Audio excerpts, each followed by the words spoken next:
Namaste. Hi. During Samadhi or deep meditative absorption, our brain's activity increases many times over than a normal capacity.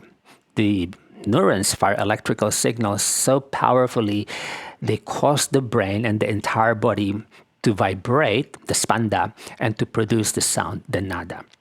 Actually, this happens all the time. So we can function healthily. Our neurons fire electrical signals to produce that electricity needed for our vital functions to happen healthily, as well as to supply and to compensate for our energetic requirements. But during Samadhi, this is thousands of times more powerful. Yeah.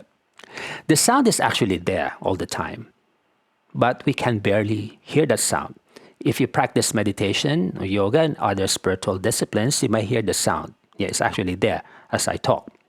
The vibration is also there, especially the finger pads, the toes. Yeah, so you might feel this random situation where your fingers are actually pulsating and your toes are actually vibrating. Those are like because the fingers and the feet, they are really brimming with nerve endings, and then they cause the vibration to happen. Yeah, but during Samadhi, the entire body actually vibrates thousands of more than what we normally feel and experience. Okay. But one particular region in the brain emits a distinctive sound and vibration. And that region is actually the pituitary gland. All right. So the sound it emits during Samadhi and after Samadhi, and this is based from my experience, is similar to like blinking lights. It's like finger snapping, but so subtle, yeah, like really blinking lights. Light and then very, I'd say, thin, thin, light, and snappy. And there is one technique in yoga, that mimics this sound. We call that the talabya kriya. Because the sound the pituitary gland emits during Samadhi is actually similar to the sound of you plucking or clicking your tongue against the hard palate. If you do that many times over, the vibration actually goes to the back of your nasal cavity towards the very rear, like you can feel the intersection or the connection between the brain and the back of your nasal cavity touch and open, like that. Yeah. So therefore, the talabya kriya is actually a technique we can utilize in stimulating the pituitary gland. All right. So yoga is really amazing, because we have external tools, we have external techniques that we can practice and grow for us, to help and assist our meditation. Therefore, the tongue, the mouth, and the eyes, they are really very powerful when it comes to opening and stimulating the inner brain. Yeah. The talabya kriya is one. Saying specific sounds or syllables is another. Or if you want to say the mantra, ong, ong, ong. Yeah, those are like external techniques we can utilize.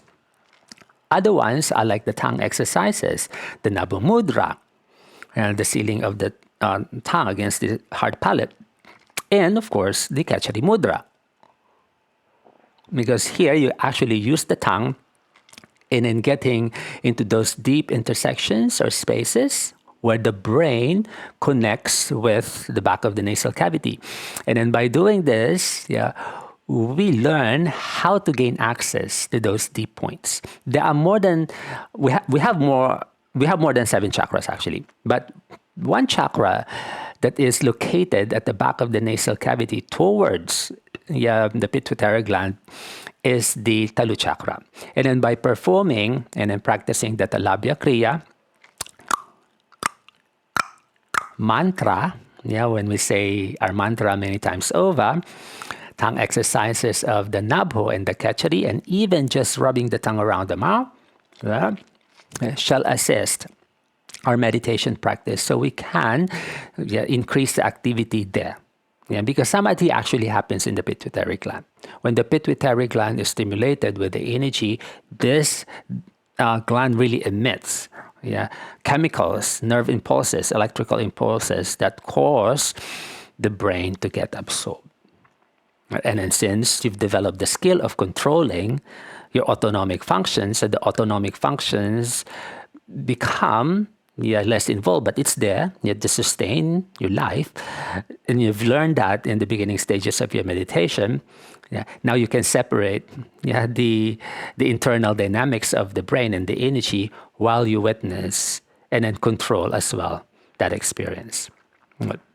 Samadhi is like that. So the subtle body takes over, but you're still in a conscious state. So you can understand, you can appreciate, you can distinguish between your conscious and your subconscious state. And then you're in the middle, like witnessing. These two dimensions of our existence happen simultaneously. So by practicing those tongue exercises, the kriyas, they are really beneficial when it comes to deepening and assisting our meditation practice. So there is a correlation between the technique and the brain activity. And this is the essence of those kriyas, mudras, and other subtle techniques where the body is actually less involved. Good. See you in the next lesson. Namaste. Bye-bye.